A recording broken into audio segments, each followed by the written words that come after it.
Hey, good morning, fellas. It's a little after 7 o'clock. It's, what's it, championship weekend. I'm going to see if you can see it, but right up there is the moon. It was bright out here last night.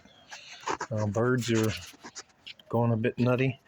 The sun should peek up over the clouds there. And I've been harping a little bit on the things that are happening here down. Oh, that's too fucking loud. Harping too loud. Let me see. Oh, God. Harping too much about what's going on down here in Texas. I'm going to grab the cell phone stand and then go back outside. It started for me last Saturday. One of the things that I do is, because, not all of us grow up with family and that. And this is, I'm not going to make this story too much about me, but I am going to tell the truth about what's going on down here in Texas. And I'm in El Paso. My mother-in-law, in order to augment her retirement, and she lives in Mexico, Ciudad Juarez. And we try to keep her here as much as we can, but she's a very independent woman since her husband died. And that's not the issue. Last Saturday, not this Saturday, but last Saturday, I usually always go with my mother-in-law when she's buying perfume because she carries a lot of cash. And what she do is she'll buy a bottle of perfume here where she can get it here at the wholesaler for like between $15 and $30 cheaper, and she'll sell it to make a profit in Juarez. So she buys quite a few bottles. So anyways, we're coming out of a store in downtown El Paso, and a young man just runs into her and shoulder tackles her. Boom, slams her into the wall, and he's trying to take her purse. And about the time he was trying to take her purse is when I came upon him and made him stop. And that's all I'm going to tell you about that. But she's 75 years old. She weighs maybe 100 pounds. This guy was probably 150 pounds, 160 pounds, and in the prime of his life. So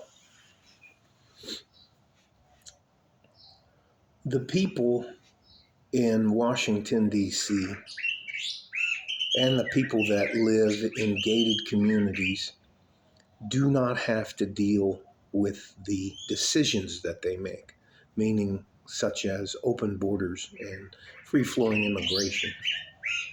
Now, there is nothing wrong with immigration if it's done properly, so we know who's coming in, it's controlled.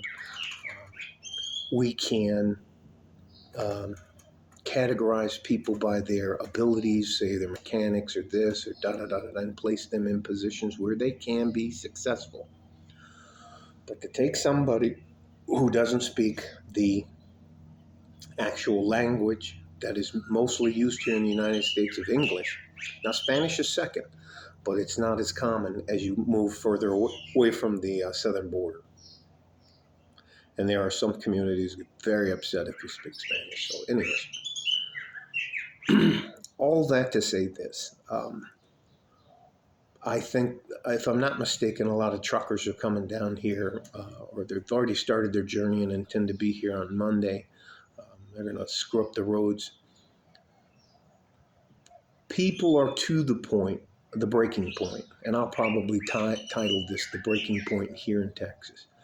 The people that we vote for and put in charge are, for the most part, absolutely corrupt, and they have their own agenda. And the decisions that they make, they don't have to live with because they live in these gated communities where everything is controlled. There's no violence. There's nothing like that. And they just want to tell people, well, you're not working hard enough. Go get another job. That's not the reality of the world we live in.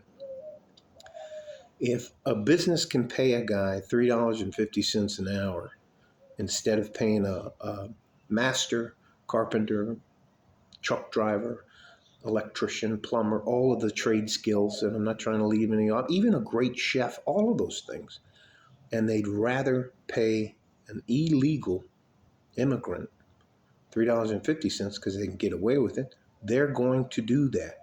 And that's another thing that hurts us in the long run.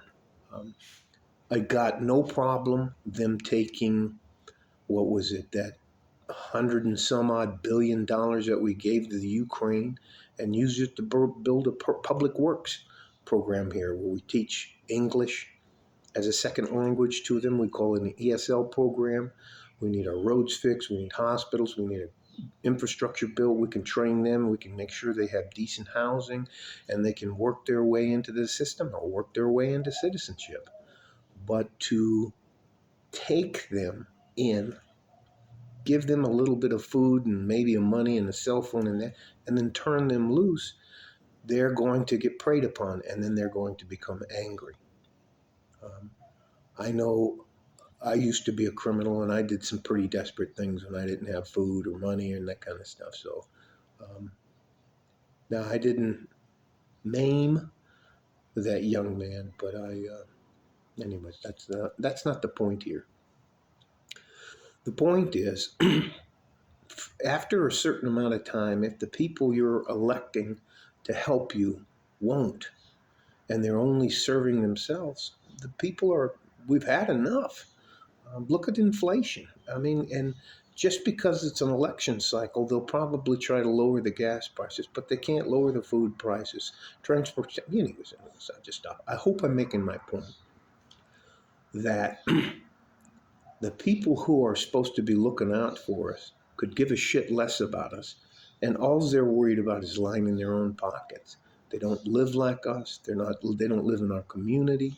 They're not accessible. They don't listen because we don't pay them. We just elect them. All right. So that's why we're at the breaking point down here. God knows what's going to happen because I don't. Uh, but I'm prepared. And